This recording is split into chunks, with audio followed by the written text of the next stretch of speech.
Hello class 10। आज हम पढ़ने जा रहे हैं केमिस्ट्री का chapter number 2 acid base and salt. आज हम जानते हैं कि क्या होता है एसिड बेस एंड सॉल्ट। तो हम सबसे पहले बात करते हैं एसिड की। What is acid? A substance that give H+ positive ion in aqueous solution is known as acid. Acid क्या होता है? बेसिकली जब भी आप उसको पानी में डालेंगे तो आपको H+ पॉजिटिव आयन देगा, उसमें से H+ पॉजिटिव आयन आपको मिलेंगे। और एसिड जो होता है, जैसे ही आप उसमें ब्लू लिटमस पेपर डालेंगे वो रेड में कन्वर्ट हो जाएगा। तो जो एसिड होते हैं वो लिटमस पेपर रेड कलर का चेंज कर देते हैं, तो वो एसिड होते हैं। कुछ एसिड के नाम जैसे hydrochloric acid, sulphuric acid, nitric acid और एसिटिक एसिड। एसिड जो होते हैं उनका जो pH वैल्यू होता है वो 0 से लेके 6 तक लाई करता है, मतलब वो 0 से लेके 6 तक ही उनका नंबर होगा। एसिड जो होते हैं, जितना स्ट्रॉन्ग एसिड होगा उसका pH वैल्यू उतना कम होगा। जैसे HCl है, उसका pH वैल्यू 1 है। जितना ही वीक एसिड होगा उसका pH वैल्यू उतना ज़्यादा होगा। जैसे आप मिल्क ले लीजिए, वो एसिडिक होता है, उसका pH वैल्यू 6 होता है। उसी तरीके से कच्चा आम, नींबू का रस, ये सब एसिडिक होते हैं। इंडिकेटर क्या होता है? इंडिकेटर का बेसिकली वर्क होता है कि वो बताता है कि कौन सा सॉल्यूशन एसिड है और कौन सा सॉल्यूशन बेस है। What is indicator? An indicator is a dye that change it colour for acid and base. Mainly 3 indicator होते हैं। पहला होता है लिटमस, दूसरा होता है मेथिल ऑरेंज और तीसरा होता है फिनोल्फथलीन। एक एक करके तीनों को डिस्कस करते हैं। First litmus. लिटमस जो पेपर होता है उसका ओरिजिनल कलर पर्पल है। 2 कलर के लिटमस पेपर आते हैं। ब्लू लिटमस पेपर को जब आप एसिडिक सॉल्यूशन में डालेंगे तो रेड कलर में चेंज हो जाएगा। रेड लिटमस पेपर को जब आप बेसिक सॉल्यूशन में डालेंगे तो वो ब्लू कलर का हो जाएगा। Second methyl orange. Methyl orange का अगर आप ड्रॉप जो है, अगर आप एसिडिक सॉल्यूशन में डालेंगे तो रेड कलर का चेंज हो जाएगा। अगर आप 1 ड्रॉप मेथिल ऑरेंज बेस में डालेंगे तो येलो कलर में चेंज हो जाएगा। इस तरीके से मेथिल ऑरेंज किसी भी सॉल्यूशन को बताता है कि कौन सा सॉल्यूशन एसिड है और कौन सा सॉल्यूशन बेस है। थर्ड नंबर पे आता है फिनोल्फथलीन।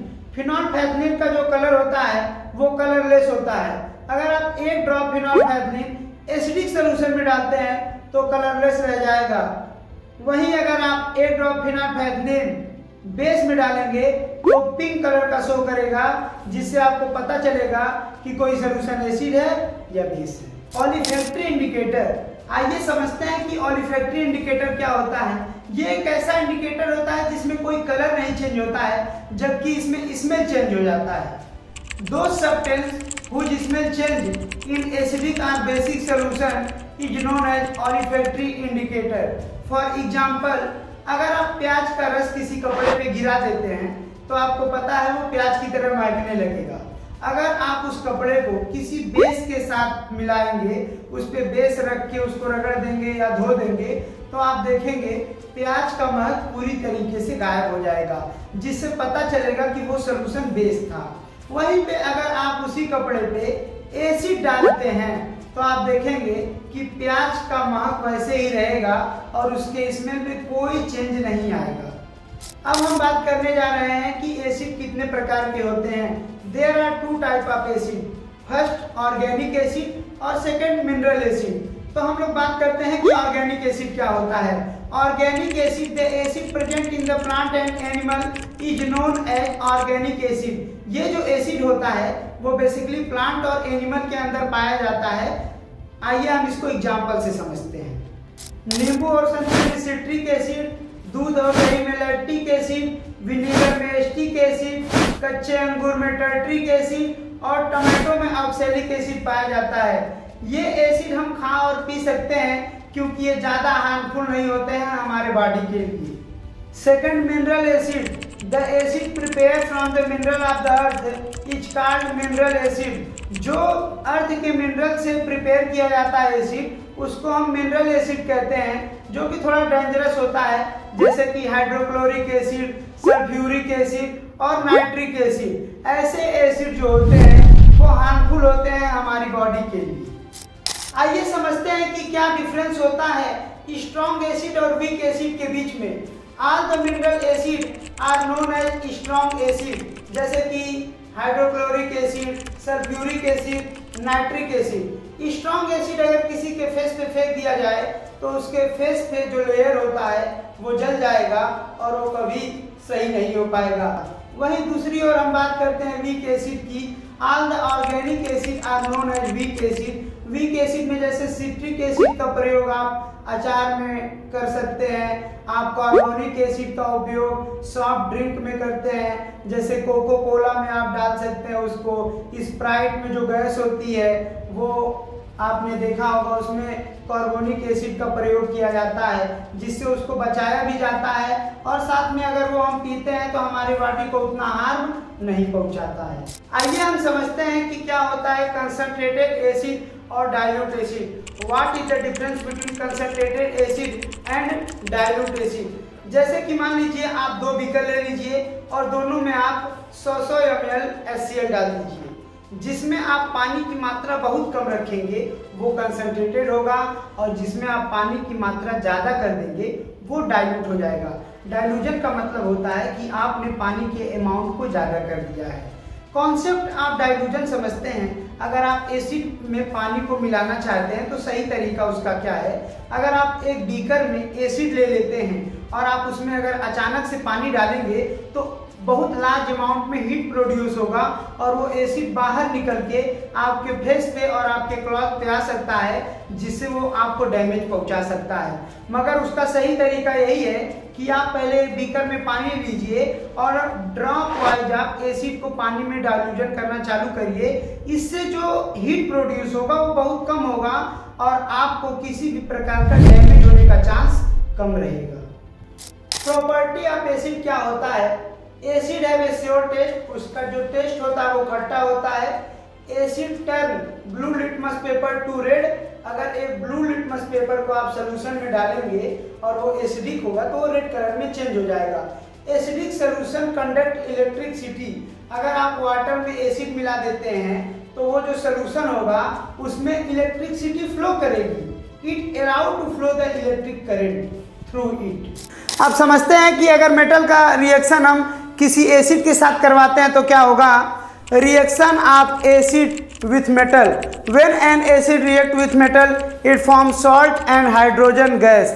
जब भी आप किसी मेटल का किसी एसिड के साथ रिएक्शन करवाएंगे तो आपको सॉल्ट मिलेगा और हाइड्रोजन गैस बाहर आएगी। इसको एक एग्जाम्पल से समझते हैं। आप एक टेस्ट ट्यूब लीजिए, उसमें आप सल्फ्यूरिक एसिड डाल दीजिए। जैसे ही आप जिंक का टुकड़ा उसमें डालेंगे तो जिंक सल्फ्यूरिक एसिड से रिएक्शन करके जिंक सल्फेट बना लेगा और हाइड्रोजन गैस बाहर की तरफ आएगी। Second, reaction of acid with metal carbonate. When an acid react with metal carbonate it form salt, carbon dioxide and water. जब आप एसिड का रिएक्शन मेटल कार्बोनेट के साथ करवाएंगे तो सॉल्ट बनेगा, वाटर फॉर्म होगा और उसमें से कार्बन डाइऑक्साइड गैस बाहर आएगी। एक एग्जाम्पल से इसको समझते हैं। आप एक टेस्ट ट्यूब लीजिए, उसमें आप हाइड्रोक्लोरिक एसिड डाल दीजिए। जैसे ही आप उसमें सोडियम कार्बोनेट डालेंगे तो आप देखेंगे कि सोडियम कार्बोनेट या Cl से रिएक्शन करके CO2 गैस फॉर्म करेगा, जो कि बाहर की तरफ आएगी और उसमें सोडियम क्लोराइड और प्लस वाटर भी बनेगा। रिएक्शन अगर इसका आप देखेंगे, reaction Na2CO3 2HCl 2NaCl plus CO2 plus water.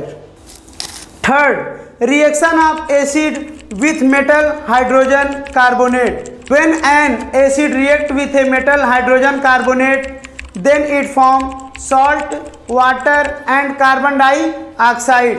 जब आप किसी एसिड का रिएक्शन मेटल हाइड्रोजन कार्बोनेट के साथ करवाते हैं तो कार्बन डाइऑक्साइड फॉर्म होता है, वाटर प्लस साल्ट आपको मिलेगा। एक एग्जाम्पल से इसको समझते हैं। एक टेस्ट ट्यूब ले लीजिए, आप उसमें हाइड्रोक्लोरिक एसिड डाल दीजिए। आप उसी हाइड्रोक्लोरिक एसिड में जब आप सोडियम हाइड्रोजन कार्बोनेट डालेंगे तो आप देखेंगे कि सोडियम क्लोराइड बनेगा, वाटर बनेगा और उसी टेस्ट ट्यूब से कार्बन डाइऑक्साइड गैस रिलीज होगी। इसका रिएक्शन हम समझते हैं NaSCO3 plus HCl, NaCl plus CO2 plus H2O। आइए हम लोग समझते हैं कि क्या होगा जब एसिड का रिएक्शन बेस से होगा। अक्सर ये क्वेश्चन एग्जाम में पूछा जाता है, reaction of acid and base और what is neutralization reaction. When an acid react with base it form salt and water is called neutralization. जब आप एसिड का रिएक्शन बेस से करवाते हैं तब नमक और पानी बनता है। रिएक्शन को हम देखते हैं NaOH plus HCl, NaCl plus H2O। जब भी आप सोडियम हाइड्रोक्साइड का HCl से रिएक्शन करवाएंगे तो सॉल्ट और वाटर फॉर्म होगा। Thank you very much.